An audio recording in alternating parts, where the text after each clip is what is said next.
l'église Habal Shalom est heureuse de partager avec vous cet enseignement pour votre édification. Nous vous souhaitons une bonne écoute. Alléluia. Nous allons continuer notre enseignement sur les 12 ennemis de notre avancée. Alléluia. Nous allons pouvoir avancer là-dessus. Aujourd'hui, on est au stade de l'ennemi 8. Bientôt, on pourra finir par la grâce de Dieu. Alléluia. Bientôt, on pourra terminer. L'ennemi 8. Je tiens vraiment à terminer cette série d'enseignements afin de nous aider tous à nous rapprocher de Dieu 1. Et surtout, de ne pas nous retrouver à la porte du Seigneur, à la porte de son royaume, qui nous disent, loin de moi, serviteur inutile. Alléluia. Comme je le dis tous les jours, quand j'ai introduit vraiment cet enseignement pour ceux qui commencent, pour ceux qui débutent, pour ceux qui n'ont pas compris, Dieu nous a tous créés pour un but, Dieu nous a tous créés pour quelque chose. Je tiens à le résumer, à le préciser, de telle sorte qu'on puisse comprendre le contexte de cet enseignement. Alléluia.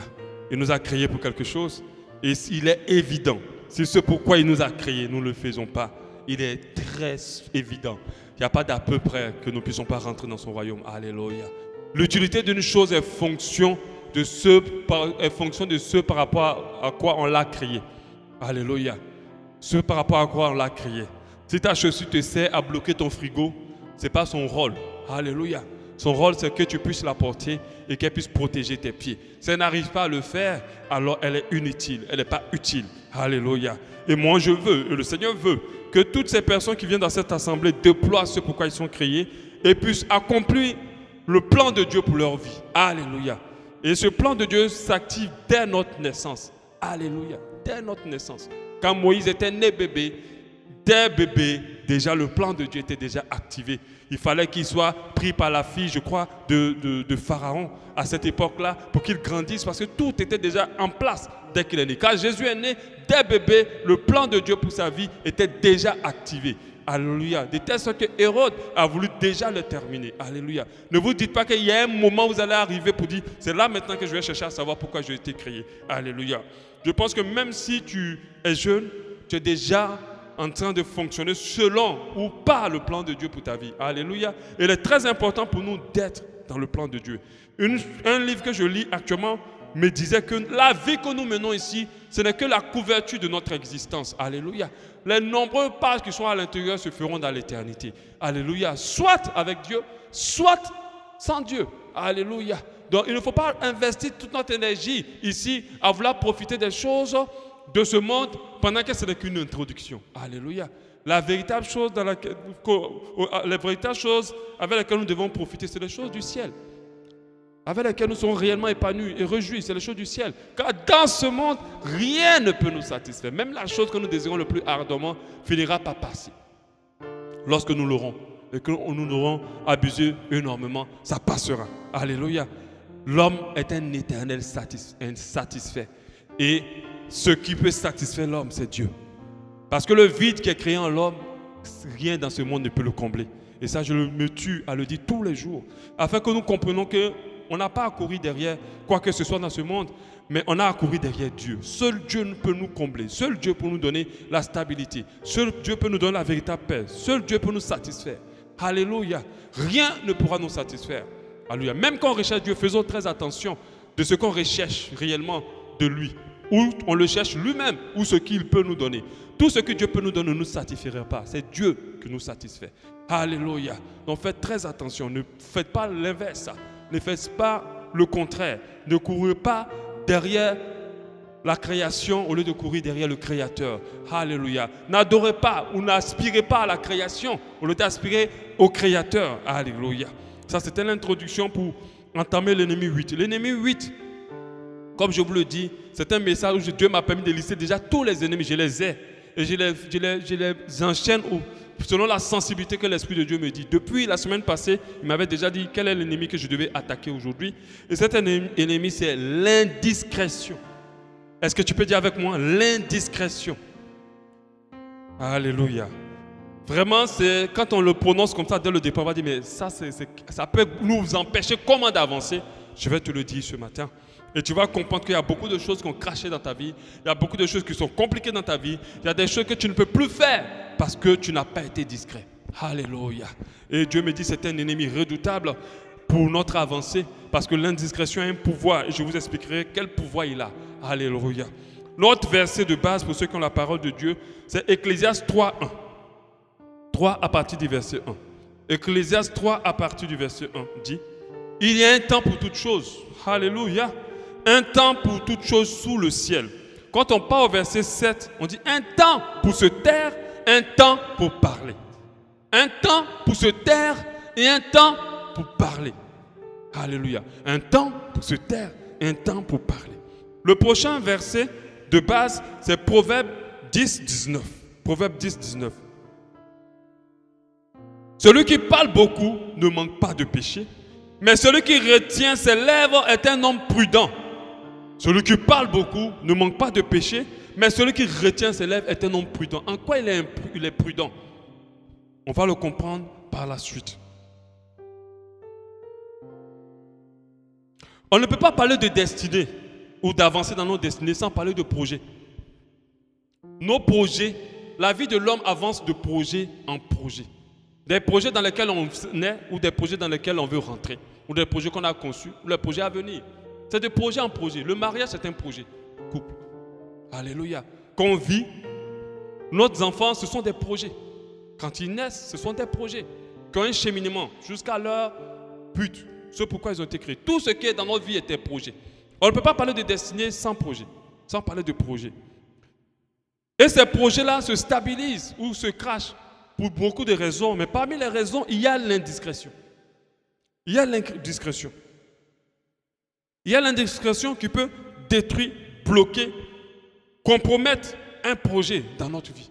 Et nous empêcher d'avancer, ou nous compromettre dans notre avancée, ou nous bloquer carrément dans notre avancée. Il y a des personnes qui ont perdu leur emploi à cause de l'indiscrétion. Il y a des personnes qui ont renversé leur mariage à cause de l'indiscrétion. Amen. Il y a des personnes qui ont raté des grâces à cause de l'indiscrétion. C'est évident qu'ils ne peuvent pas avancer et qu'ils ont un problème. Il y a des personnes qui ont annulé des grâces à cause de l'indiscrétion. Nous allons parler de cet ennemi-là aujourd'hui en long et en large, l'indiscrétion. On va commencer d'abord par définir ce que c'est que l'indiscrétion. Quand on parle de la définition, je pense que pour la définir, il faut définir ce que c'est que la discrétion. Alléluia. La discrétion, c'est l'attitude d'une personne qui sait garder des choses secrètes. Qui sait garder des choses secrètes. L'attitude d'une personne qui n'attire pas l'attention sur elle et sur des domaines qui sont liés à sa vie. C'est une attitude. C'est un comportement. Quand on dit que tu es discret, c'est-à-dire soit tu fais très attention à ne pas révéler des secrets te concernant ou des secrets concernant les gens, soit tu fais très attention à ne pas trop t'afficher de telle sorte qu'on te remarque. Alléluia. On dit cette personne, elle est discrète. Donc l'indiscrétion, c'est évidemment le contraire de la discrétion. Celui qui est indiscret, c'est quelqu'un qui parle beaucoup à son sujet, de ses situations, de ses projets. C'est quelqu'un qui parle beaucoup au sujet des autres. C'est quelqu'un qui n'est pas sobre dans sa manière d'être, qui s'affiche et qui montre tout. Alléluia. Aujourd'hui, avec Facebook, beaucoup sont indiscrets. Quand ils accouchent un enfant, c'est déjà sur Internet. Quand la femme doit aller accoucher, on est en train d'aller accoucher et puis c'est déjà sur Facebook. Ils ont voyagé pour telle chose, ils s'apprêtent à voyager. Déjà à l'aéroport, on prend une photo pour dire « Je suis en train de partir à tel endroit ». Alléluia. Et beaucoup sont indiscrets. Même dans l'église, beaucoup de personnes sont indiscrètes. Ils viennent rendre des témoignages sur des choses qui ne sont pas encore finies d'être accomplies. Dieu a commencé à faire, tellement la personne est pressée, elle vient ici, vraiment, je vais rendre témoignage. Dieu a commencé à faire, alléluia, alléluia, alléluia. Et puis après, ça ne marche pas. Moi, j'ai vu une situation d'un ami qui a été sélectionné pour le rugby en France. Mais on l'a juste sélectionné, mais on n'a pas encore signé. Il allait rendre témoignage à l'église, ça, il y a longtemps. Quand il a fini de rendre témoignage, après, ça n'a pas ça a capoté. Maintenant, les gens le voient dans le quartier, mais on dit quoi? Tu es encore là? On dit quoi? Tu es encore là? Il a quitté l'église. Parce qu'il ne pouvait plus supporter. Il avait trop honte. Donc faites très attention. Deux fois, même quand ils rendent témoignage, certains ne sont pas motivés par le témoignage pour rendre gloire à Dieu. Ils sont motivés pour faire comprendre aux gens que ma vie bouge. Et faites très attention. Alléluia. Ça, c'est de l'indiscrétion.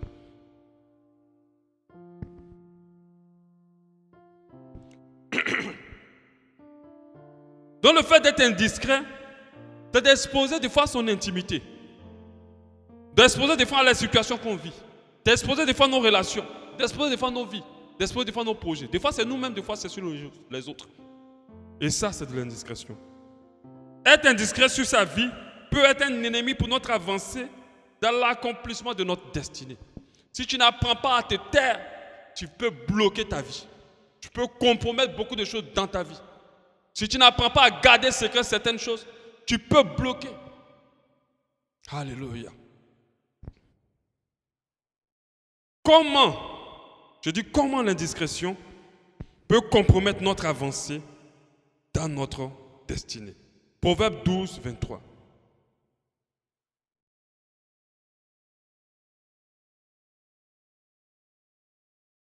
L'homme prudent cache sa science. L'homme prudent cache sa science.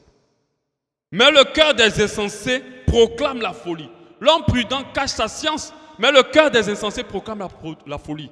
Ça veut dire que quelqu'un qui est prudent apprend à cacher des choses qui le concernent. Mais le cœur de l'insensé proclame sa folie. Pendant qu'il est en train de parler, il pense qu'il est en train de chercher une solution, mais la personne est en train de proclamer sa folie. Comment l'indiscrétion peut compromettre notre vie? Quand vous regardez la manière dont le Seigneur fonctionne, vous comprenez que Dieu est un Dieu de discrétion. Beaucoup de personnes ne peuvent même pas définir comment son royaume est. Alléluia. Ils ne peuvent pas. Quand il met la femme enceinte, l'enfant reste couvert 8 à 9 mois au moins. Et nous savons qu'un enfant qui est exposé avant ce temps a du mal à vivre. Si tu as compris ça, tu as tout compris du message que je veux t'expliquer aujourd'hui. Ça veut dire que tous nos projets sont des enfants. S'ils ne sont pas fortifiés au moment où ils doivent être exposés, s'ils sortent, ils ne vivront pas. Et beaucoup ont accouché avant le temps. Je me rappelle quand je devais faire mon site nicodème.net, je me rappelle. J'ai reçu la vision en 2001. Et tellement ça bouillait, vous savez, quand les choses bouillent dans le cœur, vous savez que c'est de l'abondance du cœur que la bouche parle. Alléluia, dans les deux sens, quand tu es blessé et quand tu es content, tu as envie de parler. Et tellement j'étais content de ce projet, j'ai commencé à le répandre, à dire à tout le monde que voilà ce que je vais faire, voilà ce que je vais faire. Quand j'ai commencé le travail, j'ai commencé à travailler tard la nuit, veiller jusqu'à 4h du matin, 5h du matin, travailler sur le site tout seul, à vraiment eu la motivation de vite le voir en ligne. Et je ne suis pas arrivé loin, l'ordinateur a craché. Avec tout mon travail à l'intérieur. J'ai dû reprendre le site en 2005, presque 4 ans après, pour qu'il puisse exister. Mais je pense que si j'avais été discret, parce qu'il était encore à l'état embryonnaire, c'était encore un bébé, dans le ventre, j'aurais pu sortir ce site-là avant. Parce que la preuve, j'ai sorti au même moment que enseignement.com, qui est aujourd'hui un site très connu. Mais si j'avais été discret, je serais sorti avant eux. J'aurais été mis en ligne avant eux. Et puis peut-être que j'aurais eu plus. Parce qu'à cette époque, les sites chrétiens n'existaient pas vraiment. Il n'y avait que le top. Et les gens cherchaient vraiment ça sur Internet.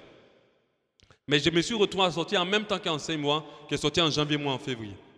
Si j'avais été discret, ce projet aurait allé loin. Quand vous lisez la Bible, vous voyez une histoire. Il y en a beaucoup, des histoires d'indiscrétion et de discrétion. Sur l'indiscrétion des mages à la naissance de Jésus. On prend Matthieu 2 au verset 1. Matthieu 2 au verset 1. Jésus étant né à Bethléem, en Judée, au temps du roi Hérode, voici des mages d'Orient arrivèrent à Jérusalem et dit, où est le roi des Juifs qui vient de naître? Car nous avons vu son étoile en Orient et nous sommes venus pour l'adorer. Le roi Hérode, ayant appris cela, fut troublé et tout Jérusalem avec lui. Il assembla tous les principaux sacrificateurs, les scribes du peuple et il informa auprès d'eux d'où devait naître Christ. Alléluia. Et ils sont venus être indiscrets sur la naissance de Christ. Je ne voulais pas que les gens sachent, surtout Hérode. Il voulait savoir que ceux qui connaissent la prophétie soient au courant. Ah, c'est pour ça qu'il a mis l'étoile. Mais eux, ils sont à le dire. Mais heureusement que cette indiscrétion n'a pas tué ce projet, sinon on ne serait pas là. Alléluia. Donc du coup, quand il a su Hérode a juré qu'il allait tuer tous les enfants. Et son but, c'était de tuer Jésus. S'il avait réussi à mettre la main sur Jésus, il l'aurait tué. Ce n'était pas le moment pour Jésus d'être exposé. La preuve, lorsqu'il est né, il a attendu jusqu'à 30 ans avant de commencer à faire son ministère. Ce n'était pas le moment pour lui de commencer à faire le ministère, mais il était déjà sage. Parce qu'à 12 ans, il prêchait. Il connaissait déjà la parole de Dieu parfaitement. Mais il fallait qu'il attende 30 ans avant de pouvoir commencer quoi que ce soit. Il fallait qu'il reste caché, discret. Pour que son plan, le plan de salut qui était lié à sa vie, puisse aboutir. S'il n'avait pas fait ça et qu'il était pressé de vite sortir de l'ombre, peut-être qu'il serait mort. Il n'aurait pas pu accomplir ce pourquoi Dieu l'a créé. Et les mages ont été indiscrets en parlant à Hérode. Hérode a été troublé. Hérode l'a cherché. Jésus a dû vivre caché. Avec ses parents, ils ont dû vivre caché. Caché, jusqu'à ce qu'il puisse atteindre ses 30 ans et qu'il puisse sortir de là et qu'il puisse se montrer. Parce que même si ce n'était pas Hérode, les pharisiens eux-mêmes le visaient. Parce que la parole qu'il apportait était une parole pour les repositionner. Alléluia. Selon la volonté de Dieu, parce qu'ils étaient très loin de la volonté de Dieu. Ils étaient rentrés dans trop de choses. Ils s'étaient permis beaucoup de choses. Ils avaient mis dans l'église tellement de mauvaises choses que l'église était devenue autre chose. Mais ce n'était pas l'église n'était pas à l'image de Dieu. Et ces personnes-là, s'ils avaient su que Jésus était là, même s'il avait 15 ans, 16 ans, ils auraient cherché à le tuer avant son temps. Alléluia. Donc Dieu a dû garder ce projet du salut discret. Jésus lui-même a dû garder ce projet du salut discret. Il ne disait pas aux gens qu'il était le Messie. Avant 30 ans. Alléluia. On avance. Quelles sont les conséquences alors de l'indiscrétion sur notre destinée, sur nos projets? Je vais vous parler parce que c'est ça le but. Le but de cet enseignement, c'est que l'indiscrétion est un ennemi pour ton avancée. Le fait que tu parles beaucoup sur ta vie, le fait que tu dises tout aux gens, le fait que tu parles trop, peut te bloquer dans ton avancée, peut te créer des problèmes. Alléluia. 1. Quel est l'impact de l'indiscrétion sur notre vie? L'indiscrétion nous conduit à mener des combats inutiles. Alléluia. Lorsque, souvent bien sûr, nous dévoilons nos projets, nous informons l'ennemi et provoquons par conséquent des combats qu'on n'aurait pas pu se priver. Lorsqu'on parle deux fois beaucoup, il y a des combats, il y a des attaques, il y a des adversités qu'on positionne contre nos vies qu'on n'a pas besoin de gérer maintenant. Amen. Ta propre soeur peut te combattre parce qu'elle sait maintenant que tu commences à marcher avec quelqu'un. Or, tu marches avec cette personne, ça fait à peine 2 semaines. Tais-toi, laisse d'abord le projet se forger. Ou même ta propre copine, laisse d'abord le projet se former. La personne est bien tout ça. Tu as dit à tout le monde, tu as parlé. Maintenant, la propre soeur maintenant, elle commence à te combattre. Est-ce que les trahisons dans ce monde-là, ça date d'aujourd'hui? Ça date de depuis. Les soeurs qui arrachent le mari, les copines qui arrachent le mari de leur copine. Parce que tu n'as pas été discret. Ou qui commencent à t'attaquer. Tu es dans une entreprise, le patron t'a confié quelque chose de secret. Mais tais-toi.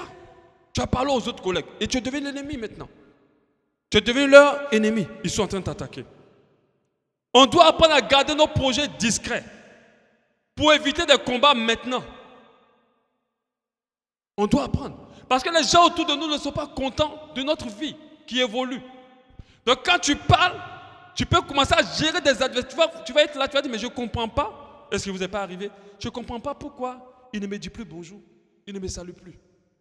Depuis que je lui ai parlé la dernière fois, c'est fini, mais je ne salue plus. Depuis que je lui ai parlé la dernière fois, elle ne me parle pas, elle ne me salue plus. Mais qui t'a dit d'aller lui parler? Maintenant, te voilà en train de gérer un combat que tu ne dois pas gérer. Que si lorsque tu t'étais tu n'allais pas gérer. L'indiscrétion. Gardez le secret sur votre avenir, sur vos challenges, sur vos problèmes. N'en parlez qu'à ceux qui peuvent vous aider à le réaliser. Puis taisez-vous. Cela vous évite beaucoup de problèmes, beaucoup de combats.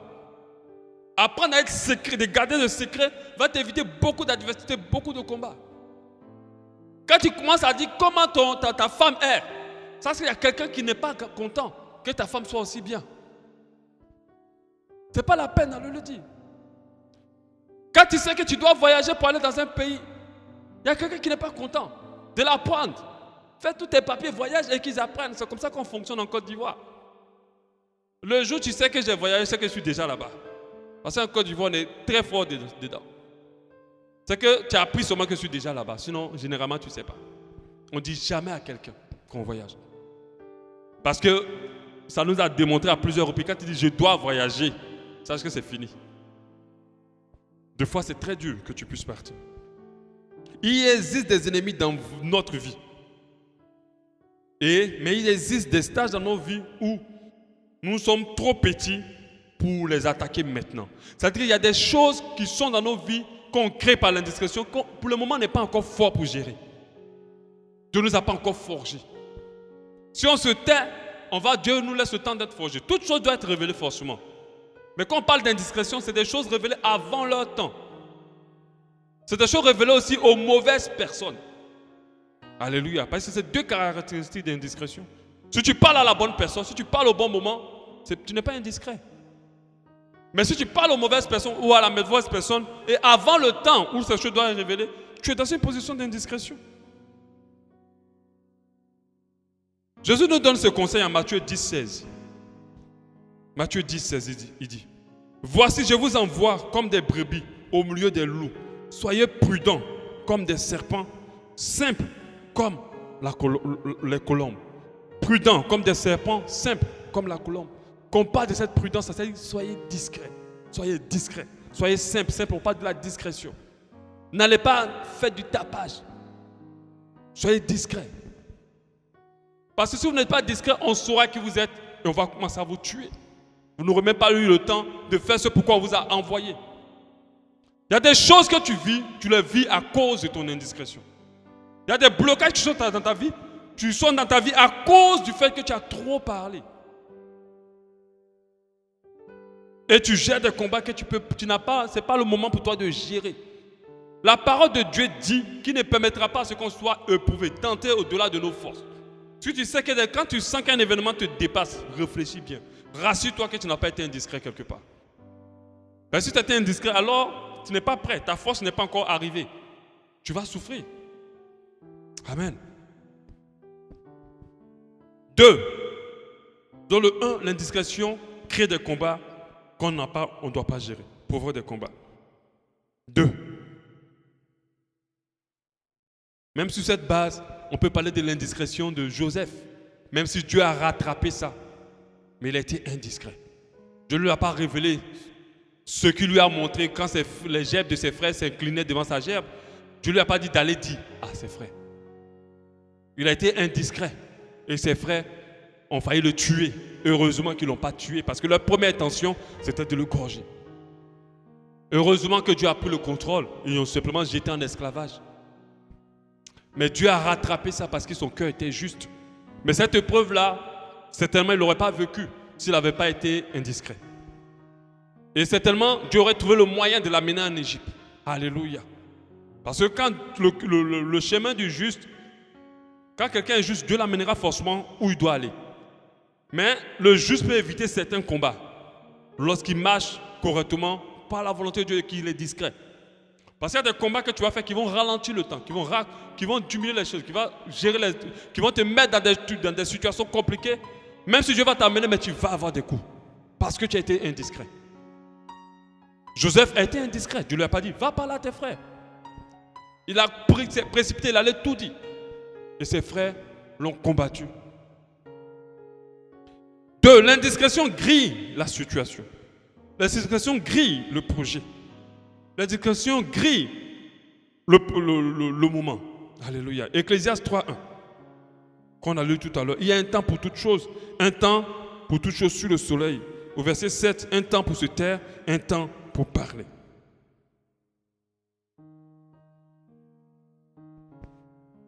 Alléluia.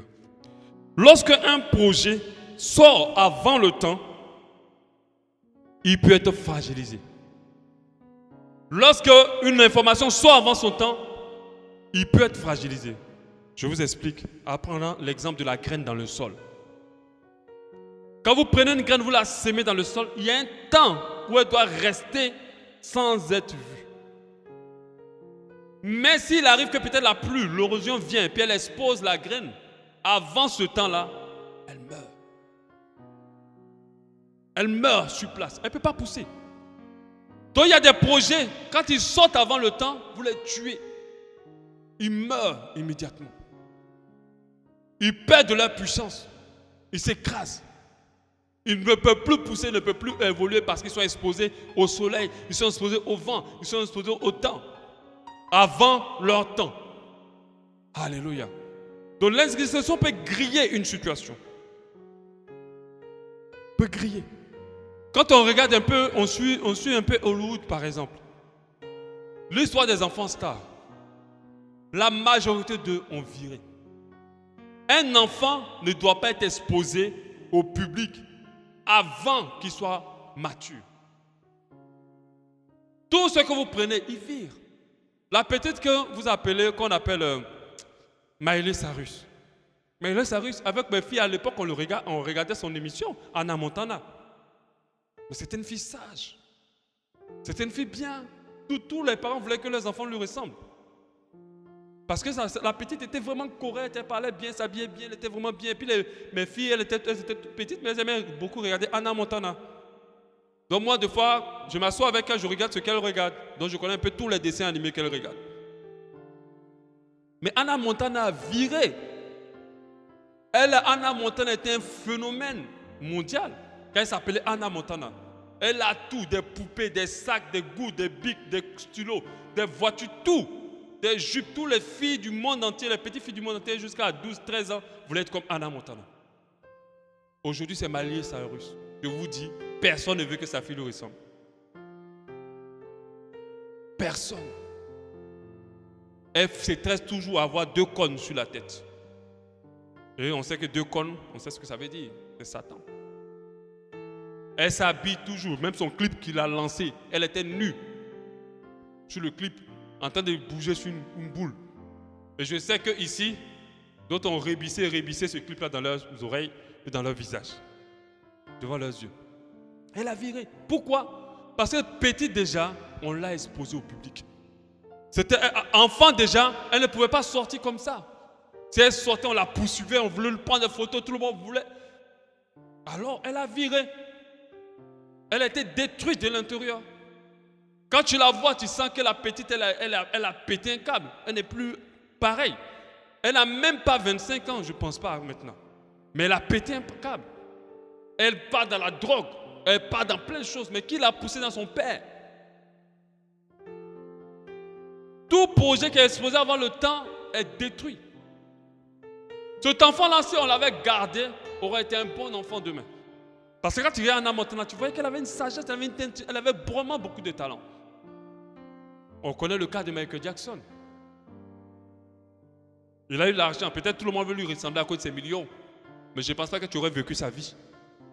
Il a eu tous ses millions, mais la souffrance qu'il a vécue, tu ne peux même pas vivre la moitié. Il a souffert. L'argent n'épargne pas de la souffrance. Et c'est un mensonge du diable lorsqu'on te dit que quand tu as l'argent, tu ne souffras plus.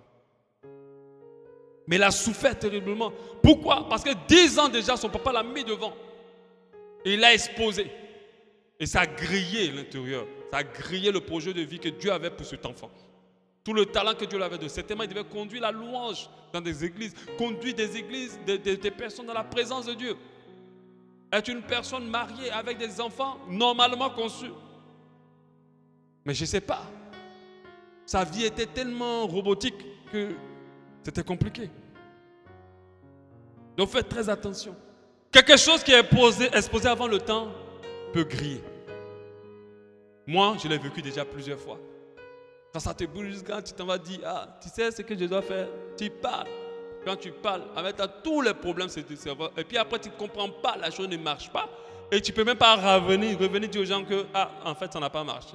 Tu vas trouver une manière pour dire, bon, je ne suis plus convaincu, bon, voilà quoi. Mais ce n'est pas ça, c'est parce que tu as parlé vite. Alléluia. Soyons discrets.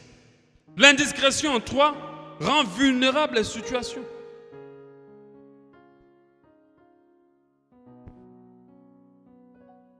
Quand vous lisez le livre des Juges avec l'histoire de Samson, l'histoire de Samson, c'est une grosse histoire d'indiscrétion. Alléluia.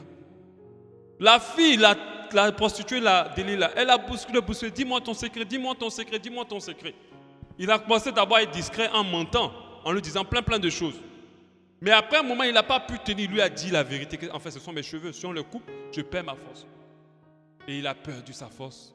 Parce que cette indiscrétion-là a permis à ses ennemis de rapporter la victoire sur lui. Je vais vous dire une chose, ne faites confiance à personne si ce n'est qu'à Dieu. La personne qui est ton ami aujourd'hui peut être ton ennemi demain. La seule personne qui ne change pas, c'est Dieu. Tout le monde peut changer. Tout le monde. On a vu des couples mariés, des mariages grandioses, des bisous partout, toujours encollés, voilà. Et puis demain, devenir des ennemis les plus terribles qui puissent exister. Pourquoi? Parce que l'homme peut changer. Seul Dieu ne change pas. C'est pour ça que quand tu vas ouvrir la bouche, ouvre la bouche en te confiant à Dieu lorsque tu parles à quelqu'un. Parce que si tu ouvres la bouche en te confiant à quelqu'un, demain, cette personne peut être en pied d'achoppement. Pendant que tu es en train de dire, mais qu'est-ce qui fait que ma situation se complique? C'est elle qui est en train de diffuser tout. C'est elle qui est en train de casser derrière. Parce qu'elle est au courant de tout. Il y a des personnes, tu peux marcher avec elles, tu te dis ce sont tes amis, mais c'est ton ennemi même le plus juré qui est avec toi.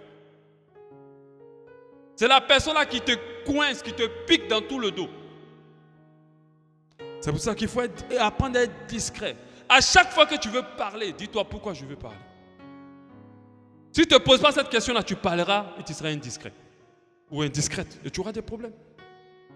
Ça affaiblit les situations. Lorsque vous parlez de quelque chose qui vous concerne, vous perdez en force. Car l'une des qualités des rois, c'est d'être insondable, mystérieux. Aujourd'hui, l'autorité est liée à la discrétion. Moins tu parles de toi, plus les gens te considèrent. Plus les gens te respectent. Plus tu as de force, tu as de la force devant eux. Plus ils ont de la considération pour toi. Quand quelqu'un connaît tout ce que tu es, il ne te considère plus. Il ne t'accorde plus de valeur. C'est pour ça que je vous dis, un grand homme de Dieu peut être bishop partout, mais il n'est pas bishop de sa femme. Parce que sa femme sait qui il est. Elle connaît tout. Vous allez être étonné de voir un bishop des bishops en train de se disputer avec sa femme. Elle dit, mais madame, tu n'as pas peur? J'ai avoir peur de quoi? Lui aussi, il ne peut pas faire ça. Elle va crier. Alors, elle s'en fout, c'est le bishop pour vous, pas bishop pour moi.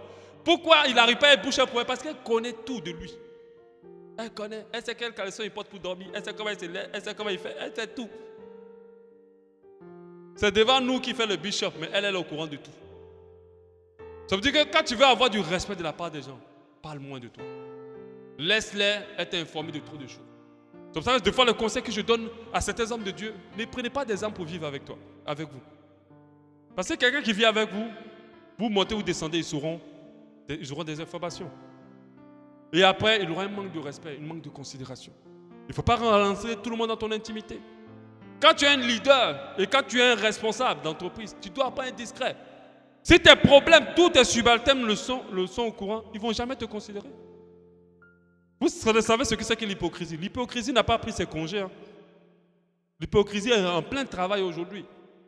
Il y a des gens qui sont avec nous, vous pensez qu'ils sont avec nous, mais c'est eux qui nous coincent derrière. L'indiscrétion vous affaiblit.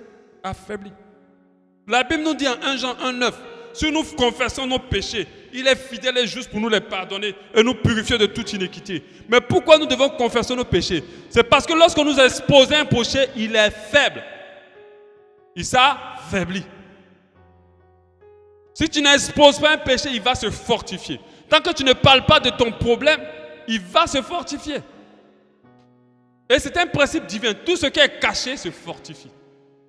Tout ce qui est exposé s'affaiblit. Donc il faut les exposer déjà. De telle sorte qu'ils ne se fortifient pas trop. De telle sorte que quand le moment où tu vas les exposer, ça ne pourra plus descendre.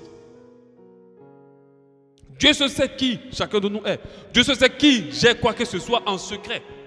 Tant que tu ne l'ouvres pas la bouche pour dire voici mon problème, tu resteras dans le problème et ce problème sera plus fort. Donc plus tu parles de ce qui te crée des problèmes, plus tu l'affaiblis. Nous devons comprendre qu'à chaque fois que nous exposons quelque chose, nous affaiblissons, qu'il soit bon, que ce soit un projet. À chaque fois que nous parlons d'un projet, avant le temps, il s'affaiblit. Il s'affaiblit. Chez nous en Côte d'Ivoire, tu dois être le plus discret sur ta vie. Parce que là-bas, les gens ne s'amusent pas. Hein, avec la sorcellerie, ils ne s'amusent pas. Je vous dis, moins les gens vous connaissent, plus ils ont envie de vous attaquer. Moins plus ils ont envie de vous attaquer. Je me rappelle de l'histoire de ma mère. Quand elle m'a mis au monde après ma soeur, elle ne venait jamais me voir. Pourquoi? Parce qu'elle ne voulait pas qu'on sache qu'elle avait un enfant. Elle n'avait jamais dit à ses parents qu'elle avait un garçon. Donc elle venait en cachette me voir en ville et elle repartait. Les parents ne savaient pas qu'elle avait un garçon. Ils savaient seulement qu'elle avait une seule fille. Donc du coup, ils l'ont laissé tranquille. Moi aussi, ils m'ont laissé tranquille. Au moment où ils savent qu'elle a un garçon, je suis déjà presque chrétien. Alléluia. Dans le combat, là, je suis fort. On va se battre. Mais peut-être c'était avant, j'aurais fini avec moi. Parce que la famille Bété, sorcellerie, ils mangent ça. Même vaudou, en tout cas, il y a match entre les deux. Mais le jour où je suis allé dans les vacances, chez elle, j'avais 17 ans. Et puis un des cousins a dit à une vieille femme qui passait là, mais c'est l'enfant de Béatrice. La vieille femme a déposé le fardeau par terre. Elle a jeté, c'est comme si son cœur allait s'arracher. Elle s'est arrêtée, elle m'a fixé. Je vous dis, elle m'a fixé 5 à 10 minutes. Et puis elle a hoché la tête, elle a pris son fardeau, elle est repartie. Juste après ça, ma mère n'a même pas fait 1 an, elle est décédée. L'indiscrétion. Le jour où elle a appris que le petit a dit, elle a bastonné mon cousin, elle a dit, mais comment tu peux dire? Qui t'a dit de parler? Qui t'a dit de parler? Parce qu'elle savait. Elle savait ce qui était derrière. Elle savait le challenge qui était derrière. Les gars l'avaient laissé tranquille parce qu'ils se disaient qu'ils avaient détruit sa vie. Mais quand ils ont vu qu'elle avait un garçon, ils se sont dit, ah, mais celui-là, il va réussir, il va venir la sortir des problèmes dans lesquels on a voulu la mettre. La discrétion. 4. L'indiscrétion complique la situation. Amen. Ça, c'est la première pensée que Dieu m'a donnée. Vous savez, des fois, il y a des situations qui peuvent se régler vite. Mais quand beaucoup de personnes sont au courant, c'est plus compliqué. Quand beaucoup de personnes savent qu'est-ce qui se passe entre vous, ou qu'est-ce qui se passe dans ta vie, ou qu'est-ce qui t'arrive actuellement, ou où tu veux aller, ou qu'est-ce que tu veux faire comme projet, ça se complique. Parce que l'orgueil est là. Beaucoup de choses seront là. Il y a beaucoup de bouches dedans, il y a beaucoup de mains dedans, il y a beaucoup de pensées, il y a beaucoup de conseils. Et sans sa flamme, quelque chose de très simple devient très compliqué. Parce que beaucoup sont informés. Aujourd'hui, quand vous voyez la vie des stars hollywoodiens, ils divorcent, mais pas parce qu'ils ne sont pas comme les autres, mais parce que tout le monde est au courant. Oh, il t'a trompé. Ah, mais il y a beaucoup de couples dans le monde entier, là, le mari trompe, mais le mariage est toujours là. Je n'ai pas dit que c'est une bonne chose. Amen. Mais le mariage se stabilise, il continue. Mais il t'a trompé, tout le monde est au courant. Ah non, tu ne peux pas pardonner. Tu vois? Si tout le monde n'est pas au courant, tu te caches, tu pardonnes. Mais tout le monde est au courant, mais comment tu peux accepter ce qu'il a fait? Ils vont allumer le feu, à cause des indiscrétions. Donc du coup, le fait que plusieurs personnes sont informées, ta situation se complique. Et elle a du mal à sortir. Elle a du mal à se résoudre. C'est pour ça que lorsque vous êtes en couple, vous devez apprendre à affronter toute situation. Moi, jamais, ni moi ni ma femme, on a vu qui que ce soit pour expliquer nos problèmes. Je n'ai pas dit que ça ne chauffe pas. Des fois, il y a le volcan. Mais on gère. Amen. Des fois, on peut venir à l'église, il y a un problème. Mais vous ne saurez jamais. Amen. On est des vrais acteurs. On va vous montrer que ça va. Mais ça a chauffé même dans la voiture. Ce n'est même pas même dit à la maison. Amen. Chauffer entre les couples, c'est normal. C'est comme ça que les couples se rapprochent. Mais on ne vous dira jamais. On fait l'acteur. Après, quand on quitte ici à l'église, on va résoudre encore la suite. On ne laisse pas. Parce que ma femme, elle est têtue, moi aussi, je suis têtu. Nous deux, quand on doit discuter, on tire vraiment fort. Si on ne peut pas, on laisse. On se sépare d'abord, chacun dans son coin. Et puis après, on vient résoudre ça. Mais jamais on ne sort pour appeler qui que ce soit. Et ça, c'est une attitude qu'on a adoptée depuis qu'on est marié. Et même avant. Donc du coup, du fait que les gens ne sont pas au courant, ça facilite de résoudre plus facilement les problèmes. Mais si tout le monde avait vu comment je lui ai mal parlé, et tout le monde est au courant que je lui ai mal parlé, devant tout le monde, ça seulement là, elle n'allait pas pardonner maintenant. C'est que je la connais. Une femme fait le tout, mais il ne faut pas lui faire quelque chose où les autres sont au courant. Tu peux tout faire en secret avec elle, lui faire tout, mais la trahir, la tromper. Au moins, c'est elle ce qui sait. Mais si elle sait que d'autres personnes savent, ça, elle ne peut plus pardonner. Parce que ce qui importe pour une femme, c'est l'image. Ce n'est pas le fond. Même si ça chauffe là-bas, pourvu que les gens voient, oh, vous êtes un beau couple, oh, ça va bien. Ça l'arrange. Parce que l'homme, ce qui importe pour l'homme, c'est l'intérieur. C'est pas l'homme s'en fout de l'image. Donc du coup, beaucoup de couples se fragilisent. Beaucoup. Parce qu'il parle trop. Il t'a giflé. Oh, ton frère m'a giflé. Oh, ta soeur, elle m'a mal parlé.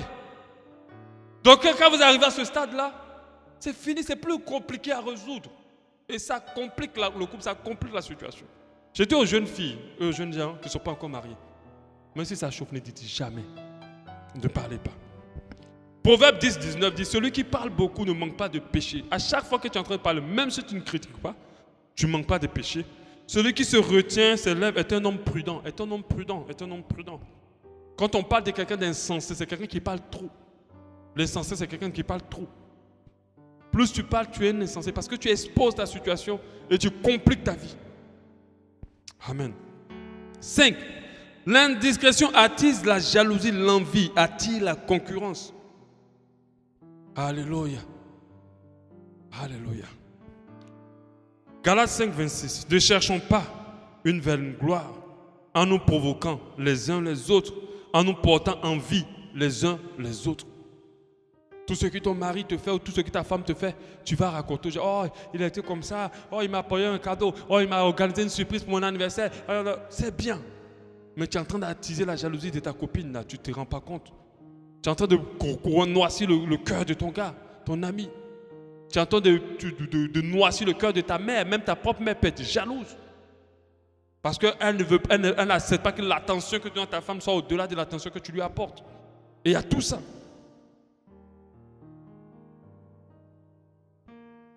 Donc beaucoup de personnes parlent et cela a des répercussions sur leur vie. Beaucoup de personnes parlent et cela attise l'envie des autres et la jalousie, la concurrence. Tu avais un projet, tu as vite parlé. Demain, tu soulèves la tête, quelqu'un a réalisé le projet. Et la personne a fait mieux que toi. Il faut être discret. Tu dis que telle fille elle me plaît bien et tu envoies ton ami, va lui dire qu'elle me plaît. Et puis après, demain, tu ne comprends rien. Sur Facebook, tu vois que ton ami met « je suis en couple ». Quand tu cliques « je suis en couple », tu vois que c'est la fille vers qui tu l'as envoyé. Fais très attention. Quand il a vu la fille, il dit « non, elle est trop belle pour lui. Elle est trop belle pour lui. Ça, c'est pour moi. » Et il va la chercher. Mais parce que tu étais indiscret. Le petit gars que tu es, le petit corps que tu as, toi-même, ton ami, tu le vois, il est tellement comme un mannequin. Et c'est lui que tu envoies par l'autre, dit à la fille, il faut lui dire qu'elle me plaît. Toi-même, tu sais que la fille, quand elle va vous regarder, vous deux, elle va préférer ton ami. Et beaucoup de personnes se sont fait avoir comme ça. Se sont fait avoir comme ça. Faites très attention. Il ne faut pas être indiscret. Comment réagir face à l'indiscrétion? Parlez quand le Saint-Esprit vous donne le OK. Un enfant de Dieu ne doit pas prendre le téléphone, ne doit pas appeler, ne doit pas aller voir pour parler. Si le Saint-Esprit n'a pas dit parle, tais-toi. Parce qu'il y a un moment de se taire, puis un moment pour parler. Mais un moment pour parler, il faut que le Saint-Esprit dise oui, tu peux parler. Comment je réagis face à l'indiscrétion? Parlez aux personnes qui peuvent vous aider à avancer. Je sais que quand le cœur est rempli, on a envie de parler, mais faites attention. C'est un problème d'ouvrir toujours la bouche et parler parce que ça peut te détruire. Ça peut affaiblir ta situation. Si Dieu te conduit de parler, alors cherche des personnes qui peuvent t'aider et qui sont assez objectives pour te conduire vers la vérité et non pas attiser ta situation, ton problème. Parlez aux personnes aussi qui sont discrètes. Alléluia. Tu parles à quelqu'un, puis après tu sais que ton problème est là-bas. Tu parles à quelqu'un, après le problème est là-bas. Qui garderont l'information sur vos projets, sur votre vie. Fuis la vantardise. Quand j'ai écrit ce mot-là, le Saint-Esprit me fait remarquer le mot tardise à l'intérieur. C'est plus tu te vantes, plus tu te retardes. Plus tu te ralentis, plus tu te bloques. Parce que des fois, les gens sont indiscrets parce qu'ils veulent qu'au travers de leurs paroles, les gens puissent les considérer. Ici au Gabon, quand tu as un terrain, dès que tu l'as acheté, il faut que tout le monde sache. Et le terrain reste comme ça jusqu'à avec les herbes dessus, jusqu'à... Tu ne peux plus construire. Et puis après, maintenant, on te dit, non, en fait, le terrain qu'on t'a vendu là, c'est pas pour toi. C'est la personne qui t'a vendu, c'est pas pour elle. C'était un palabre de famille. Voilà. Et puis ce n'est plus ton terrain. Ah, j'ai acheté un terrain. Hein. Il faut que tout le monde sache. Dès que tu es fiancé, il faut que tout le monde sache. Facebook, vous créez des problèmes. Moi, quand Dieu m'a révélé à ma femme, nos enfants ne sont pas sur Facebook. Moi-même, mon visage est pour voir sur Facebook. Tu vas vraiment fouiller. Parce que je ne mets pas mon visage sur Facebook. Même sur les affiches, je ne mets pas mon visage. Moins les gens te connaissent, mieux tu avances. Moins les gens te voient, mieux tu avances. Mieux tu évolues. Mais les gens aujourd'hui, la moindre chose sur Facebook. Même quand ils veulent partager un verset, il faut qu'ils mettent le verset à côté, ils mettent les bouches, ils tirent les bouches à côté, et c'est sur Facebook. Tu n'es pas obligé. Mais tout ça, pour eux, c'est naturel, c'est normal. C'est de l'indiscrétion. Tu penses que tu es en train d'évoluer, mais en fait, tu es en train de créer contre toi des ennemis. Et les gens mettent tout. Ils sont dans tel pays, on sait tout ce qu'ils ont fait. Moi, Facebook, je l'utilise de manière professionnelle. Si je mets quelque chose, c'est que ça peut me faire avancer professionnellement. Et non pas pour que les gens sachent à quel niveau je suis. Il y a des gens qui ne sont même pas au courant que j'ai eu un troisième enfant. Ils ne sont pas au courant. Avant, le jour même de l'hôpital, dès que l'enfant sort maintenant, tu prends la photo, tu mets sur Facebook en même temps. L'enfant n'est même pas encore de toi, il est déjà sur Facebook. Il faut que tout le monde sache. Et puis tu es là maintenant, tous les jours, tu vas vérifier les commentaires. Tu vas vérifier, 15 commentaires. C'est quand il écrit vite les commentaires aussi. Et tu es dessus pour compter les commentaires. Tu sais pourquoi tu ris? Parce que toi-même, tu sais, c'est vrai. Tu vas revoir le post, tu revois. Que les gens sachent, c'est de l'indiscrétion. Le diable a créé un système d'indiscrétion, mais en même temps d'espionnage. Parce qu'avec le Facebook de quelqu'un, je peux savoir beaucoup de choses. Je peux savoir combien d'enfants il a, quels sont les noms de ses enfants, où il habite, comment il vit, qu'est-ce qu'il a mangé tel jour. Tout ça, les gens savent. Avec seulement Facebook. Mon frère, ma soeur, si ton Facebook est bourré de tes photos avec la bouche tirée, va enlever. Va enlever. Que les gens ne sachent plus rien de toi. Tu vas mieux évoluer. Tu vas mieux évoluer. Même quand tu te maries, invite tes invités. Et puis après, tu n'es pas obligé de mettre la photo du mariage sur Facebook. Pourquoi faire? Il y a une copine qui est amie sur Facebook. Elle n'est pas contente quand elle va te voir dans la robe et puis le gars. Elle n'est pas contente. Elle va déjà commencer à salir ton nom, ou bien elle va viser ton mari. Deux fois, quand certains maris sont bizarres, les autres vont dire, oh, c'est les gens que les femmes là sont mauvaises, les femmes de Libreville sont mauvaises. Mais c'est toi qui leur as donné ton mari. Au travers de tes actions sur Facebook et partout. Oh mon mari, oh Dieu m'a béni. Faites attention, faites attention. La vantardise, le fanfaronnade, qui ne rendent pas indiscret.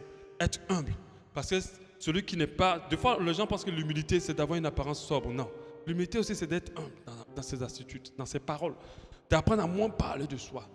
D'apprendre, tu voyages, tu es là, tu fais ceci, tu as un enfant, tu as une voiture. Tu n'as pas besoin de dire.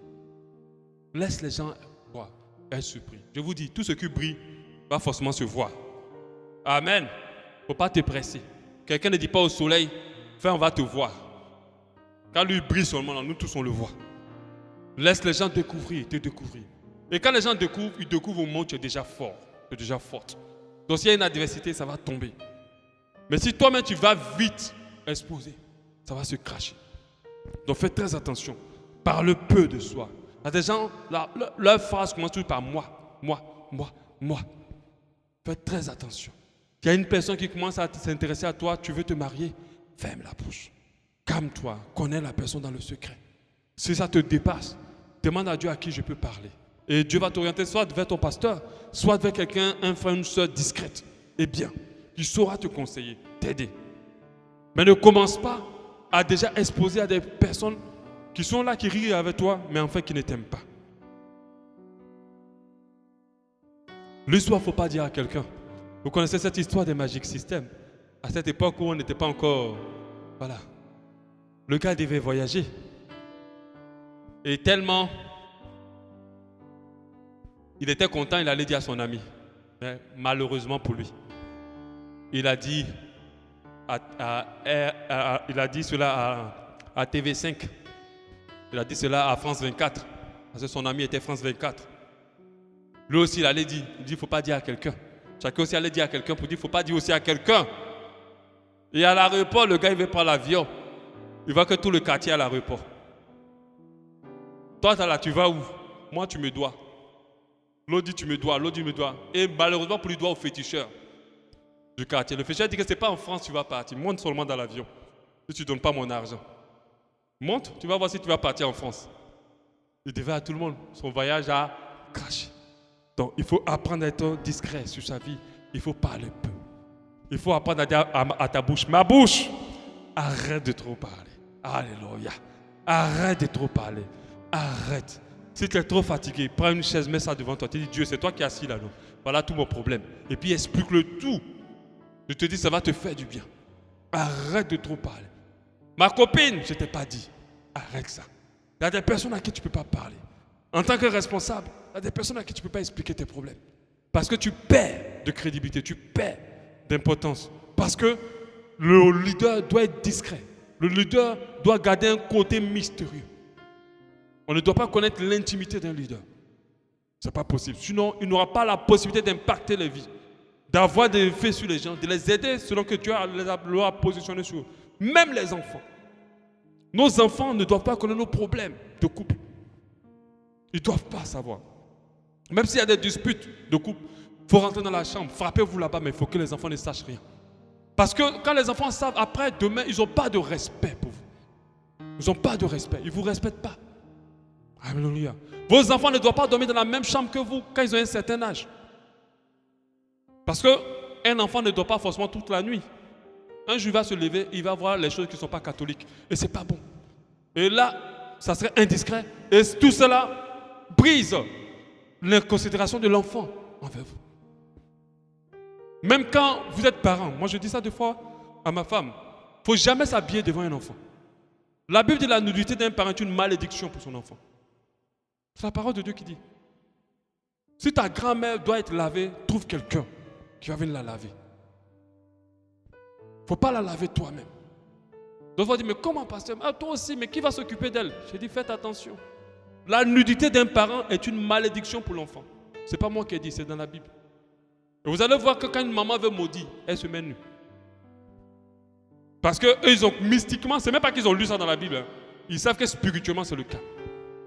Donc, sois discret sur ton apparence. Il ne faut pas monter déjà toutes tes cuisses. Il ne faut pas monter tout aux gens. Parce que si tu n'es pas discret sur ton apparence, on sait, on peut deviner déjà tout ce qui est sur ton corps. Tu n'es pas discrète. Et du coup, tu vas cracher ton mariage. Parce que, bon, qu'est-ce qu'on va voir tout? De toute façon, avec tout ce qu'elle m'a montré déjà, je peux deviner tout le reste. Sois discret. Sois discret. Les hommes, parce que des fois, quand on parle de mal s'habiller, on parle seulement qu'aux femmes. Il y a des hommes qui le pantalon jusqu'aux fesses. Et les hommes, maintenant, portent des trucs décolletés. Il y a des femmes, quand elles voient le poil sur la poitrine, c'est grave pour elles. Ça peut les troubler. Mais d'autres ne savent pas ça. Le frère en Christ, maintenant, il va déboutonner, voilà maintenant les petits poils sur la poitrine. Et les femmes sont en train de voir ça. Ça, c'est de l'indiscrétion. Quand elles voient ça, vous ne pouvez pas imaginer comment l'imagination d'une personne peut être puissante. Donc, il faut cacher tout ça. Il faut être discret sur son corps. Il faut être discret sur sa vie. Il faut être discret sur ses projets. Il faut parler quand il faut. Il faut cacher. Même discret sur sa maison. Discret sur où on habite. C'est très, très, très, très important. Discret sur ses succès. Discret sur ses problèmes. Alléluia. Discret sur ses challenges. Alléluia. Vraiment discret. Alléluia. On va prier par rapport à cela. Gloire à ton Seigneur.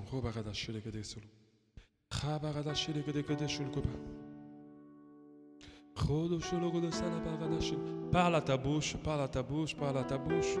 La Bible parle de la langue comme un petit gouvernail, mais qui fait bouger tout un bateau, qui peut embraser des villages. Si tu ne fais pas attention à ta bouche, tu vas créer un feu que tu ne pourras jamais gérer. Et cela peut être un blocage pour ton avancement. Cela peut être un blocage pour ton évolution. Tu vas te dire pourquoi tout ça m'arrive, mais en fait c'est parce que tu n'as pas été discret. Gloire à ton Seigneur.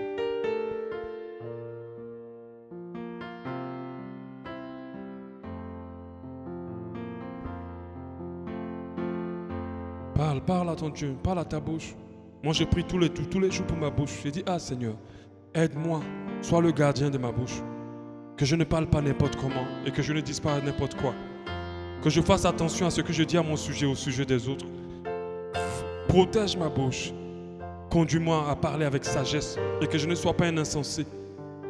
Donne-moi d'être discret sur ma vie, sur les vies des autres, à garder tout ce que je sais et à parler seulement lorsqu'il faut et non pas quand il ne faut pas. Alléluia. Parle à ton Dieu. Parle à ton Dieu. L'Église Abba Shalom remercie le Seigneur pour cet enseignement qui perfectionnera votre foi.